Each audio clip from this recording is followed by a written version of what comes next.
नानक चंद रत्तू जी की जुबानी, उनकी लिखी हुई किताब डॉक्टर अंबेडकर के अंतिम कुछ वर्ष के अध्याय 20 के पेज हम आपको पढ़ करके सुना रहे हैं।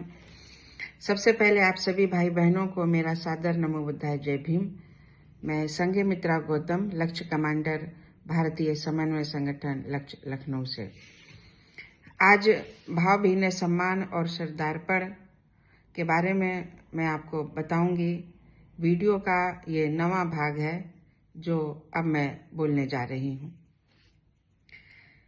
भारत डॉक्टर अंबेडकर पर गर्व कर सके, इसके विपुल कारण हैं। ये प्रखर लोकतंत्रवादी और वहाँ के संविधान के प्रमुख शिल्पी रहे। उन्हें ग्रे जिन में आमंत्रित भी किया गया। जीवन के अंत तक वह अपने लोगों के उत्थान का प्रयास करते रहे। अब जबकि पूरे संसार में समानता और न्याय प्राप्त करने का संघर्ष तीव्र है, अतः उनका कार्य और भी ज्यादा प्रासंगिक हो गया है। भविष्य की पीढ़ियां उन्हें सदैव याद रखेंगी। एडवर्ड हीथ, संसद सदस्य, MBE। डॉक्टर अंबेडकर के जीवन से भारत की जनता को जो प्रेरणा मिलती है वह अब पूरी दुनिया के लोगों को मिलने लगी है। लॉर्ड बटलर, मुझे गोलमेज सभा के दौरान डॉक्टर अंबेडकर को जानने का सौभाग्य प्राप्त हुआ। मैंने जब उनसे उस वर्ग की समस्याओं पर विचार विमर्श किया जिसका वे प्रतिनिधित्व कर रहे थे।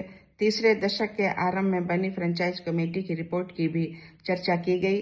डॉक्टर अंबेडकर अपने समय के विशिष्ट प्रवक्ता थे जिन्होंने भारत को स्वशासन के लिए तैयार करने में मदद की।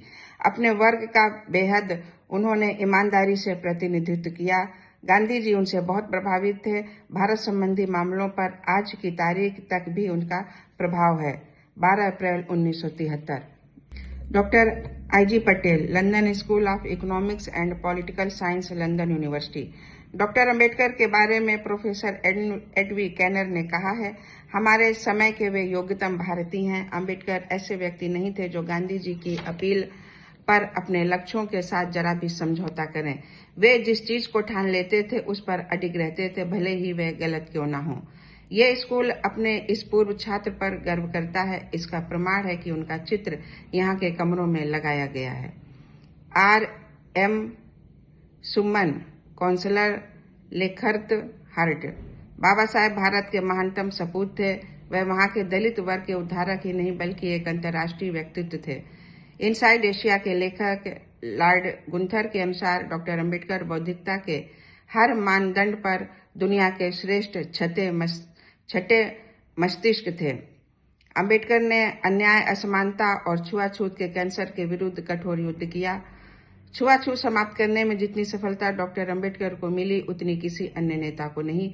यही वजह है कि कोई भी अन्य नेता या संत बाबा साहेब नहीं बन पाया।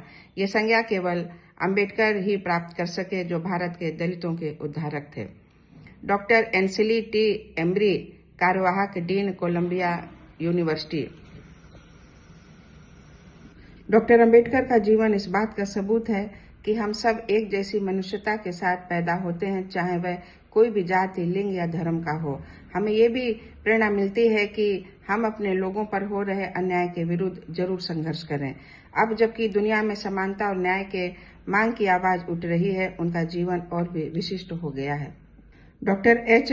सदातिस्त, सामाजिक स्तर पर पिछड़े समुदाय को मुक्ति दिलाने के अथक प्रयास के लिए डॉक्टर अंबेडकर सदैव याद किए जाएंगे। उच्च पदों पर रहते हुए भी उन्होंने आराम का जीवन नहीं जिया और सतत संघर्ष ही करते रहे। ये एक श्रेष्ठ उदाहरण है। डॉक्टर अंबेडकर ने आधुनिक भारत के इतिहास में अपना स्थान सदा सदा के लिए बना लिया है। उनके उत्कृष्ट कार्य विकसित होते हुए भी भारत को सतत प्रेरित करते रहेंगे। ऊनू, प्रधानमंत्री बर्मा। डॉक्टर अंबेडकर निर्विवाद रूप से एक वृहद व्यक्तित्व थे। जिस समय भारत बदलते परिवेश से गुजर रहा था, उन्होंने ऐतिहासिक भूमिका निभाई और वहां के सामाजिक जीवन पर महत्वपूर्ण प्रभाव डाला। उन्होंने अपने देश में सामाजिक परिवर्तन की गति को तीव्र कर दिया। इससे लाखों लोगों को बेहतर और समृद्ध जीवन मिल सका। William J. मैक्यूगिल, अध्यक्ष, कोलंबिया विश्वविद्यालय। ये हमारे लिए गहन संतोष की बात है कि हमारे यहाँ का एक स्नातक आपकी प्रथम स्वतंत्र सरकार में संविधान प्रारूप समिति का अध्यक्ष चुना गया और उसने उत्कृष्ट भारतीय संविधान का प्रारूप तैयार किया। इस जटिल भूमिका में उसने मानवता की गहन संवेदना का परिचय दिया कि कोई चाहे किसी भी वर्ग अथवा स्तर का हो, सभी क्षेत्रों में उसे समानता का अधिकार मिलना चाहिए। वे लाखों वंचितों के प्रवक्ता थे और उन्होंने सत्ताधारी वर्ग को समानता के अधिकार के लिए सदैव जागृत रखा। गांधी जी की तरह उनके प्रयासों की सराहना भारत के बाहर विदेशों में भी हुई, हालांकि उनका तरीका अलग था। सर वाल्टर एडम्स, निदेशक, London School of Economics and Political Science, London विश्वविद्यालय। Doctor B.R. अम्बेडकर 1916-17 और फिर 1920-23 में इस स्कूल के छात्र रहे। अर्थशास्त्र में अध्ययन के लिए उन्होंने D.Sc. अर्थशास्त्र की दुर्लभ डिग्री प्राप्त हुई। स्कूल को इस प्रमुख भारतीय नेता से जुड़े होने पर गर्व है। उन्होंने एक शिक्षक, विद्वान, राजनीतिक नेता और धार्मिक नेता के रूप में अपने देश की ऐतिहासिक सेवा की। भारतीय गणतंत्र के संविधान निर्माण में तथा सामाजिक सेवा के क्षेत्र में उनका कार्य अप्रतिम है। भारत में अछूतों के नेता होने के कारण वे ऐसी स्थिति में थे कि उन्होंने इस विषय पर विद्वतापूर्ण ऐतिहासिक पुस्तकें लिखी। उन्होंने अनेक आर्थिक, राजनीतिक, ऐतिहासिक और धार्मिक सवालों के समुचित उत्तर दिए, स्वयं भी और अपने प्रकाशनों से भी। अपने कार्य और विद्वता से उन्होंने इस सदी में भारत की निर्माण प्रक्रिया पर अमिट छाप छोड़ी। लॉर्ड कैजे, ऑस्ट्रेलियाई प्रवक्ता, कुछ समय तक भारत के अनेक प्रांतों के गवर्नर। डॉक्टर अम्बेडकर विद्वता और ज्ञान के तेजस्वी स्रोत थे। बेवरली निकोलस, प्रमुख ब्रिटिश पत्रकार। मिस्टर निकोलस 1945 के आसपास भारत आए थे और अनेक भारतीय नेताओं से वार्ता की थी। वह इस निर्णय पर पहुंचे थे कि डॉक्टर अम्बेडकर भारत के 6 श्रेष्ठ मस्तिष्कों में से एक हैं। श्रद्धेय डीन उचिदा, निदेशक, निहंजी विहार, जापान।